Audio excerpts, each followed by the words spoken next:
तेज प्रताप जी के बयान से पार्टी का कोई नेता, कोई कार्यकर्ता, कोई मतदाता सहमत नहीं है। और आपने देखा होगा कि तेज प्रताप जी के बयान का कोई बिहार में महत्व नहीं है, किसी ने कोई समर्थन भी नहीं किया उनका। अब उनका एक लाभ है, इंसान करता है एक लाभ। लोकतंत्र एक लाभ से नहीं चलता है, प्रलाप से भी नहीं चलता। वो तो पार्टी के बड़े नेता गिने जाते हैं। पार्टी के नेता हैं, बढ़ाई पूरे देश भर में बढ़ रहा है, बिहार भी उसका हिस्सा है। और इसमें डबल इंजन के जो सरदार हैं, दोनों लुटेरे सरदार, दिल्ली वाले प्रधानमंत्री और बिहार वाले मुख्यमंत्री, डीजल और पेट्रोल पर जितना उसका बेसिक प्राइस है उससे 2 गुना टैक्स वसूल रहे हैं। यह जो सरदार हैं दोनों, यह देश को लूट रहे हैं दोनों हाथ से, और उसमें उसी के चलते पूरी महंगाई बढ़ रही है। और प्रदेश में इस समय बेरोजगारी अपने चरम पे है, जैसा कि उन लोगों ने कहा था कि 19 लाख रोजगार देंगे।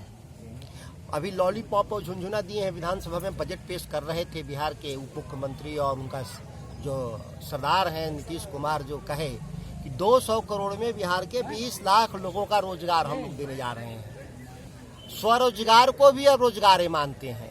सबसे बड़ी ये परिभाषा बदल गया। रोजगार पहले हम लोग मानते थे जो सरकार में नौकरी मिलती थी उसको रोजगार मानते थे। स्वरोजगार जो अपना हम काम करते थे, बिजनेस व्यापार, उसको हम लोग स्वरोजगार मानते थे। अब ये कह रहे हैं स्वरोजगार ही रोजगार है। ये तो परिभाषा ही बदल दिया लोगों ने।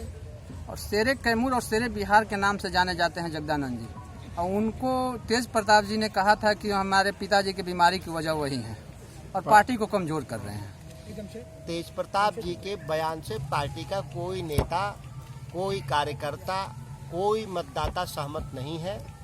और आपने देखा होगा कि तेज प्रताप जी के बयान का कोई बिहार में महत्व नहीं है, किसी ने कोई समर्थन भी नहीं किया उनका। अब उनका एक लाभ है, इंसान करता है एक लाभ। लोकतंत्र एक लाभ से नहीं चलता है, प्रलाप से भी नहीं चलता। वो तो पार्टी के बड़े नेता गिने जाते हैं।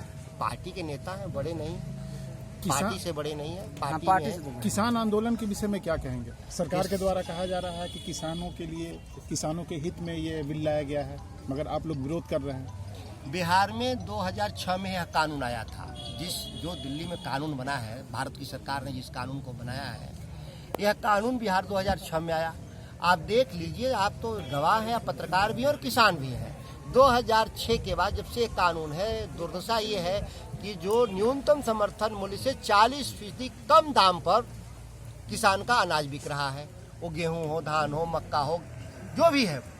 तो ये जब पिछले 14 सालों से साबित है कि इसकी कानून से आने से किसानों को घाटा हुआ है, तो दिल्ली में जो कानून आया है और घाटा बढ़ेगा। इसके चलते किसानों का घाटा बढ़ेगा। कोई एक साबित कर दे कि किसानों को मुनाफा हुआ इस काम से, कहीं कोई बता दे आंकड़े, अगर भारत सरकार के पास हो, नीतीश कुमार के पास कोई आंकड़े हो। सिवाय यह जमीन पे खेती नहीं करते, ये कागजों की खेती कर रहे हैं। कागजों में खेती समझ रहे हैं ना, आंकड़ों की खेती कर रहे हैं।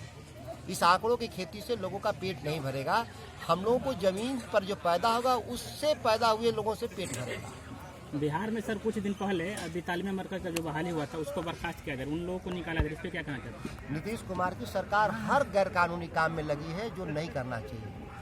हम इसके खिलाफ हम लोग प्रस्ताव देने वाले हैं। आप देखिएगा सोमवार को कि तालीम मरकजों को किस गलत तरीके से नीतीश कुमार ने फंसा करके और निकालने का जो काम किया, और हाई कोर्ट के आदेश को भी नहीं मान रहे हैं। उच्च न्यायालय ने आदेश दिया कि नहीं, कि नियुक्ति सही है, और फिर आज कह रहे हैं कि नीतीश कुमार नहीं मान रहे हैं, डबल बेंच में जाने की बात कर रहे हैं। ये कोई रोजगार देना ही नहीं चाहते। हम लोग तो बार बार कह रहे हैं आप 19 लाख के झांसे में क्यों हैं? ये 19 लाख निकालने वाले लोगों में से हैं। जो इनको नौकरियां मिली हैं उनको ये बाहर करने वाले लोग हैं। आप देखिए देश में प्रधानमंत्री कहे हम 2 करोड़ लोगों को नौकरी देंगे, और जब सरकार में आए तो हर साल 2 करोड़ नए नौकरी तो मिले नहीं, 2 करोड़ पुराने नौकरियां भी चली गई। 7 साल में 14 करोड़ नौकरी से निकाल दिया इन लोग। ये हाईकोर्ट के भी आदेश को नहीं मानते। धन्यवाद।